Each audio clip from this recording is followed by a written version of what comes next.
২৪-এর গণ-অভ্যুত্থানে শহীদ ও আহতদের পরিবারের সদস্যদের সঙ্গে মতবিনিময়ে অংশ নিতে কেউ কেউ আসেন ক্র্যাচে ভর দিয়ে, আবার কেউ আসেন হুইল চেয়ারে করে, কেউ বা আসেন শহীদ স্বজনদের ছবি সঙ্গে নিয়ে। জুলাই আন্দোলনে শহীদদের পরিবার ও আহতদের সঙ্গে একান্তে কথা বলেন বিএনপি চেয়ারম্যান তারেক রহমান ও তার সহধর্মিণী ডক্টর জুবাইদা রহমান। আপনজন হারানোর বেদনা এবং নিজেদের কষ্টের কথা তুলে ধরেন তারা। আমরা বিএনপির পরিবারের তারেক রহমান নিজে আমাকে খোঁজে, ওর সার্জারির আগে লন্ডন থাকা অবস্থায় আমার সাথে কথা বলে। ইভেন উনি বলে আপনার ভাইরা যেমন আপনার পাশে আছে, আমি ইনশাল্লাহ আপনার পাশে থাকি, যেখানেই থাকি। এটা তো কোনো রাজনৈতিক দলের পক্ষ থেকে আমি পাই নাই, আমি মানুষ হিসেবে ওনার কাছে সাহায্য পেয়েছি। আমার মতো সাধারণ মানুষ ওনাকে কোনোভাবেই টেস্ট করতে পারতো না। উনি যদি আমাকে টেস্ট না করতো, আমার পাশে না দাঁড়াইতো, আন্দোলনে ঝাঁপিয়ে পড়ে এবং সেই আন্দোলনে গিয়ে রেদন আহমেদ রিয়াজ জয় নামে একটা ছেলে শহীদ হয়, আমার ছেলের বন্ধু।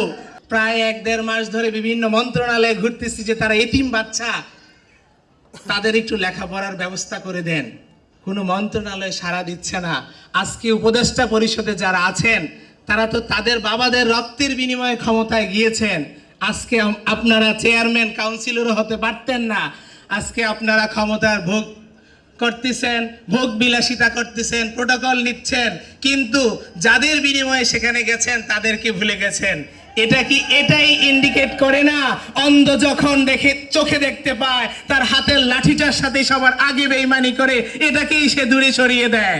অনেকে বলেন তারেক রহমানের নেতৃত্ব ছাড়া জুলাইয়ের আহত নিহতদের সুষ্ঠু বিচার আর কেউ করবে না। আমরা কিভাবে বিচার পাবো, ন্যায় বিচার পাবো, এটা প্রত্যাশা আমরা কিভাবে করব? জনাব তারেক রহমান স্যার এখানে উপস্থিত আছেন। আল্লাহ যদি উনাকে সম্মানিত করে, উনি যদি দেশের প্রধানমন্ত্রী হতে পারে, আমাদের শহীদদের বিচার এবং জুলাই যে আহত যোদ্ধারা আছে এবং শহীদ পরিবার আছে তাদের পুনর্বাসনের জন্য যা করণীয় উনি তা করবে, এই প্রত্যাশা রাখতেছি।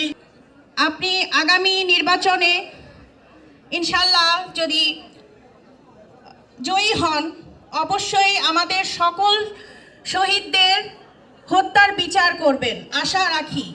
কারণ আমরা যেমন কাজ পড়ে গেলে যেমন ভেঙে যায়, সেই বিশ্বাসটা আমাদের ভেঙে গেছে ইন্টারিম সরকারকে গঠন করার পরে। আমরা যেই আশা নিয়ে ইন্টারিম সরকারকে গঠন করেছিলাম, আজকে সেই আশা আমাদের পূরণ হয়নি। আমার ছেলের খনি আমার সামনে, সে বাসায় তার সংসার নিয়ে বসবাস করছে, আমি নিজের চোখে দেখতে পাচ্ছি, কিন্তু আমার ছেলের খনিকে এখন পর্যন্ত ধরা হচ্ছে না। আপনাদের কাছে একটি অনুরোধ করব, আপনারা অন্তত এই শহীদের বিচারটুকু যেন এই বাংলা মাটিতে করা হয়। জনাব তারেক রহমানকে প্রধানমন্ত্রী বানিয়ে আমাদের আহত নিহত এই বিচার জনাব তারেক রহমান ছাড়া কেউ করতে পারবো না, কেউ করতে পারবো না।